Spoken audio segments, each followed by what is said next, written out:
Bonjour. J'en ai écouté des podcasts et lu des livres qui parlent de gratitude.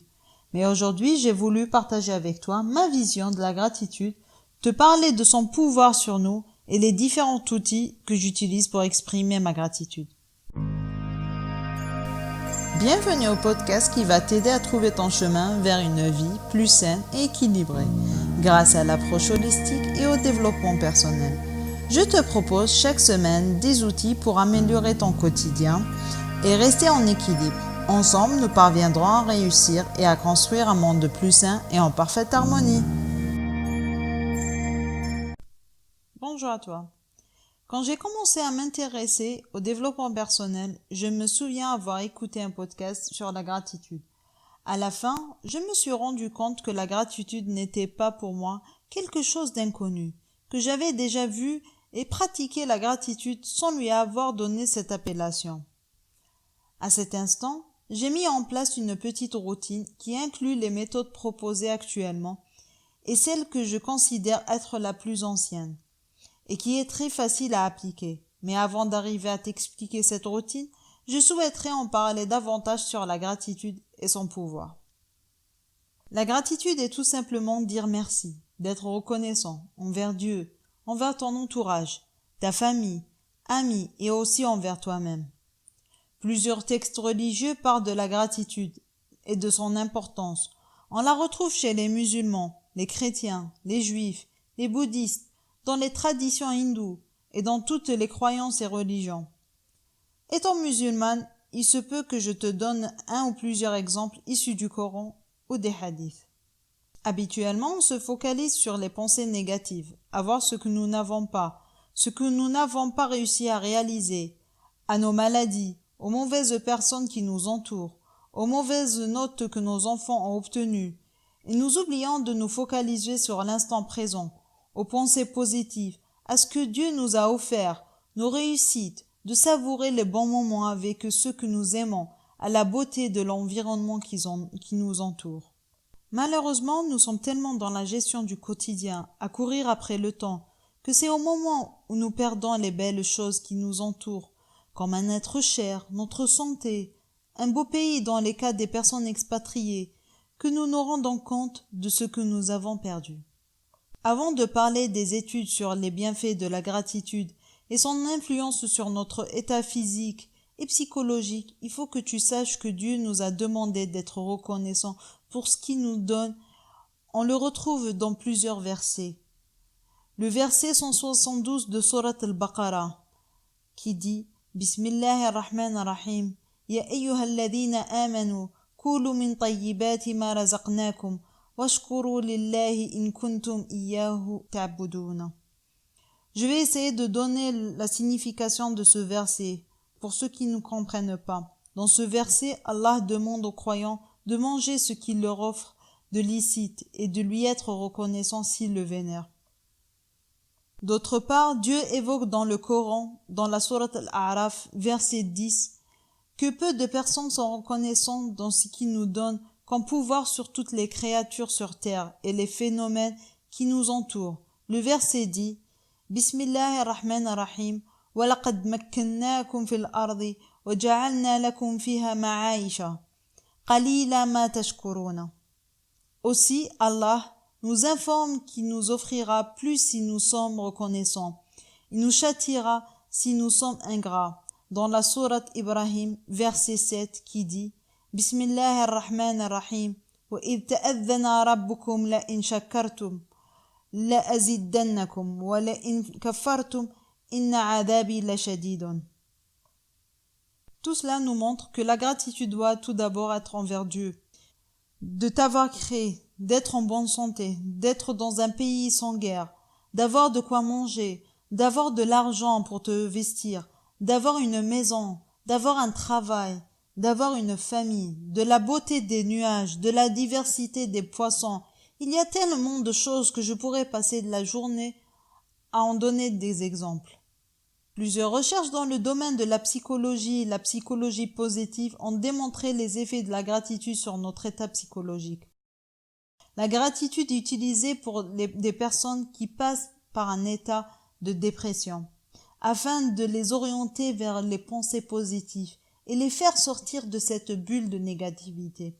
La gratitude est aussi utilisée dans les cas de stress. Imagine un cadre dans une entreprise qui travaille sur un projet très important et qui se retrouve avec plusieurs retards et qu'il commence à stresser. Donc il va se retrouver démotivé, ce qui ne va pas le laisser penser à comment rectifier le coup et rattraper son retard. Si cette personne va s'arrêter pendant quelques minutes et pensera aux belles choses qu'elle a déjà accomplies et d'avoir de la gratitude par rapport à son niveau intellectuel, au poste qu'elle occupe, je t'assure qu'elle pourra reprendre en étant plus positive et pourra trouver des solutions et passer à l'action. La gratitude aide à optimiser les effets des médicaments. Si nous avons deux personnes ayant les mêmes maladies, une qui est très négative, qui est tout le temps en train de critiquer les médecins, en train de se plaindre d'être tout le temps malade et que les médicaments prescrits ne lui font rien, et l'autre personne très positive, qui a à la foi en Dieu, qui est reconnaissante envers les médecins et qui pense aussi que les médicaments prescrits peuvent la guérir. Les études ont démontré que la deuxième personne a plus de chances de se rétablir plus rapidement par rapport à la première. D'autre part, la gratitude peut nous aider à résoudre des problèmes. Il a été prouvé que si tu as un souci par exemple avec ton mari ou au travail et que tu notes 3 gratitudes, tu te sentiras mieux. Je m'explique. Imagine que je me suis disputée avec mon mari et que je ne lui parle plus.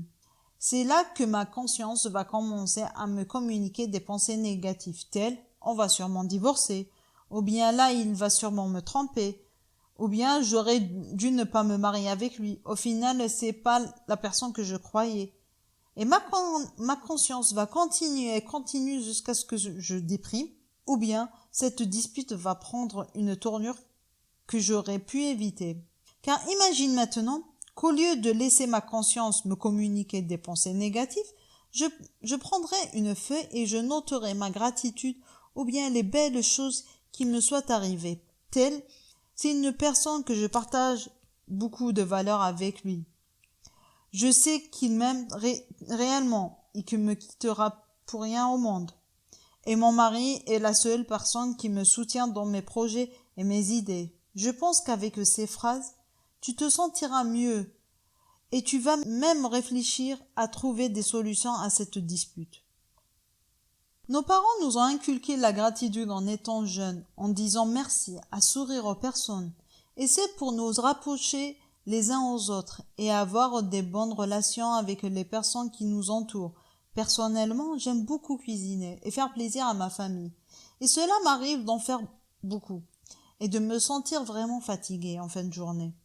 Mais je suis tellement heureuse et je me sens tellement bien quand on me remercie que j'oublie la fatigue. Dire merci ou avoir de la gratitude au travail n'est pas interdit. Je vois souvent des responsables se comporter avec leur élément en étant fermes. Ils sont jamais reconnaissants vis-à-vis le travail accompli.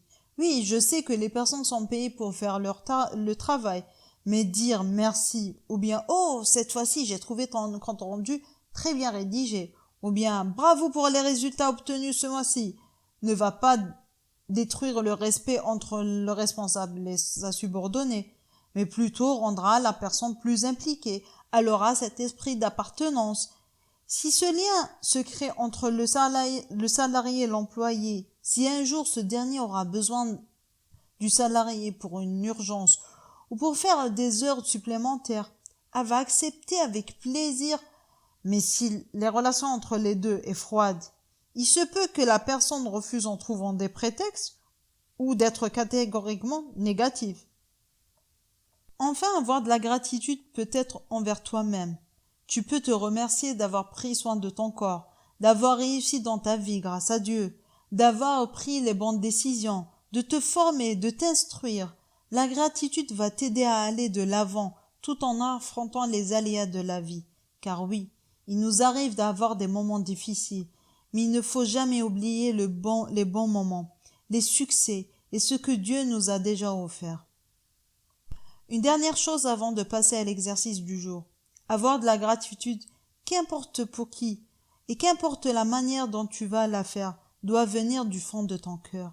Et non dire merci pour le dire, ou avoir de la gratitude envers Dieu juste parce que je te l'ai dit ou c'est écrit dans le Coran. Si tu dis Alhamdulillah, qui est aussi une gratitude, tu devras la dire tout en étant conscient des mots, de leur sens et de leur valeur, de sentir au plus profond de ton cœur les mots que tu vas dire. Car tu ne peux pas tricher avec Dieu ou envers toi-même. Et même par rapport aux personnes, tu pourras essayer de tricher, mais les gens ressentent si tu es sincère ou non. Donc pour ton équilibre spirituel, physique et mental, je te propose d'inclure la gratitude dans ta routine quotidienne. Pour l'exercice du jour, je te propose 3 façons pour exprimer ta gratitude. La première est avoir un journal de gratitude ou un carnet. Par exemple, pour ma part, j'écris mes gratitudes dans mon bullet journal. Si tu veux savoir ce que c'est un bullet journal et comment je l'utilise, tu peux m'écrire en commentaire pour en faire un podcast. Tu choisis entre écrire tes gratitudes le matin au réveil ou le soir avant le coucher, ou les deux. Tu commences par exemple par écrire 3 gratitudes par jour. Puis en fonction de ta volonté, tu peux rajouter autant que tu veux et avec cette méthode, tu peux revoir dans ton carnet durant la journée, les journées les plus difficiles et pour lesquelles tu es en mode négatif, que la vie est aussi belle pour toi et cela pourra t'aider à passer le cap. La deuxième méthode est soit par écrit ou oralement, ou les deux. Cela dépend de la méthode dans laquelle tu te sens le plus à l'aise. Si tu as envie de remercier une personne que tu as connue, ou bien un membre de la famille, un collègue, un responsable, ou à toi-même, tu peux soit lui écrire une lettre dans laquelle tu vas la remercier et la lui remettre, ou bien aller la voir et lui dire ce que tu penses et la reconnaissance que tu as envers elle. Cela peut t'apporter beaucoup dans ta relation avec les autres et envers toi-même. Pour finir, je te propose de réciter les invocations prophétiques que tu peux retrouver dans le Hisn al-Muslim. Tu peux le trouver en application pour ton téléphone ou bien en livre. Il existe dans toutes les langues pour ceux qui ne lisent pas l'arabe. Tu peux retrouver des invocations sous forme de gratitude dites par le prophète Mohammed sallallahu alayhi wa sallam, qui sont pour les différentes situations, par exemple au réveil le matin, avant de manger, après le repas.